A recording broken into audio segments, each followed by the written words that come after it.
Wow, last-minute exam tips for ISC Business Studies.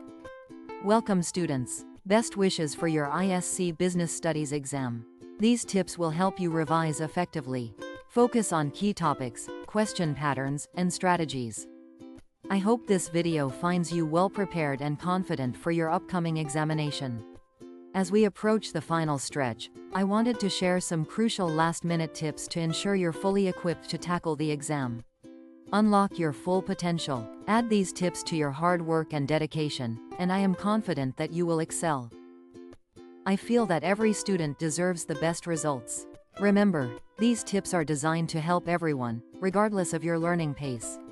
Take your time, review the material, and trust that with confidence, you'll achieve your goals. Take a few minutes to carefully go through these additional key points. They cover important aspects of certain topics and exam strategies that you won't want to miss.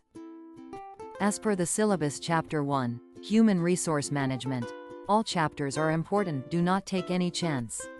Among that again, Introduction to HRM. Focus on every characteristic and importance of HRM, for CBQ's job and manpower planning.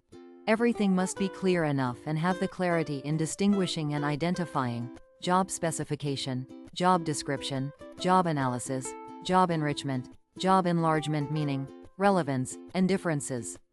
If required, make a chart of all these with the keywords for you. Write all common points first and points of difference later for clarity without any confusion. Case study-based questions can be expected. Use diagrams wherever necessary. Also remember all those lessons under HRM are staffing functions, and remember the order of those functions. Staff recruitment. Make sure with internal and external and e-recruitment sources. Staff selection. Already discussed in Pre-Board 2 analysis. Please do recall, objective and importance means objective and importance only to write, not any other stories. Staff training. Be sure of the types and methods. Types, when and to whom, i.e. when that training is given and to whom that training is given. Methods, on the job and off the job training, what and for which jobs. If necessary, prepare a chart. Know that these types come under which method also. Staff leadership. Possibility to come picture-based questions on styles. Leadership continuum and leadership grid, based on these two CBQs, can be expected. So understand which and where to name the style as per these two. Staff leadership grid. You need to remember the grid and leadership style in continuum. Picture remember accordingly can expect the CBQ. Staff promotion and transfer. Possibility to ask picture-based questions. Staff promotion types. Make a chart of all types in one place to avoid confusion.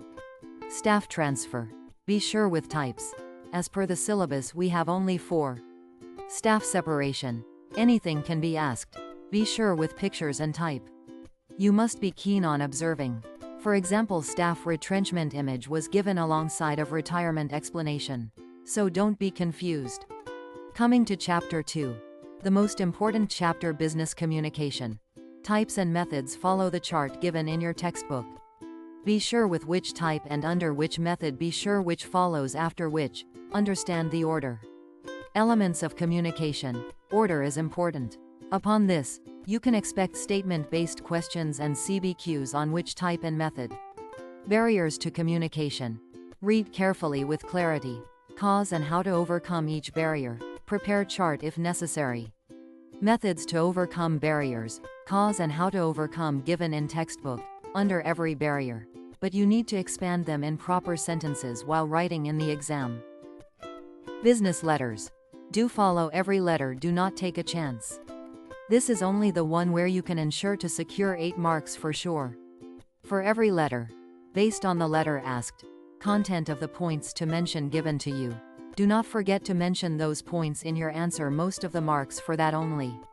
The body of the letter with required content relevant to the letter covers more points at the same time. Do not ignore the entire format of the letter. Right from the top to the last line of your letter.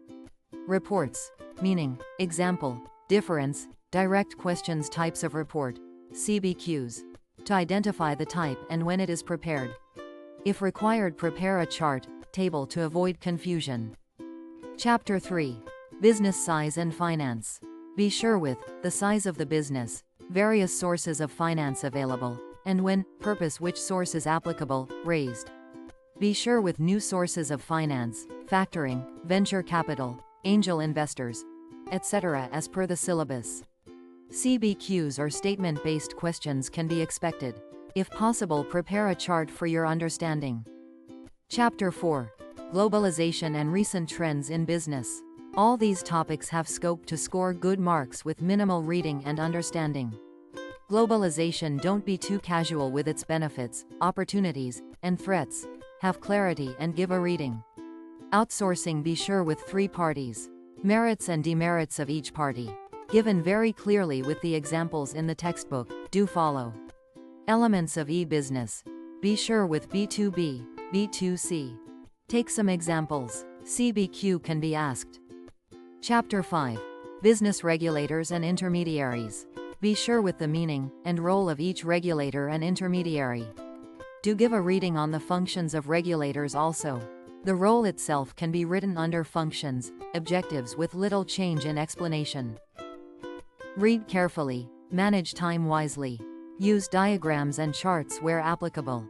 Write the basis of the difference and provide explanations in full sentences for distinction-based questions. I hope you are all locked on this video.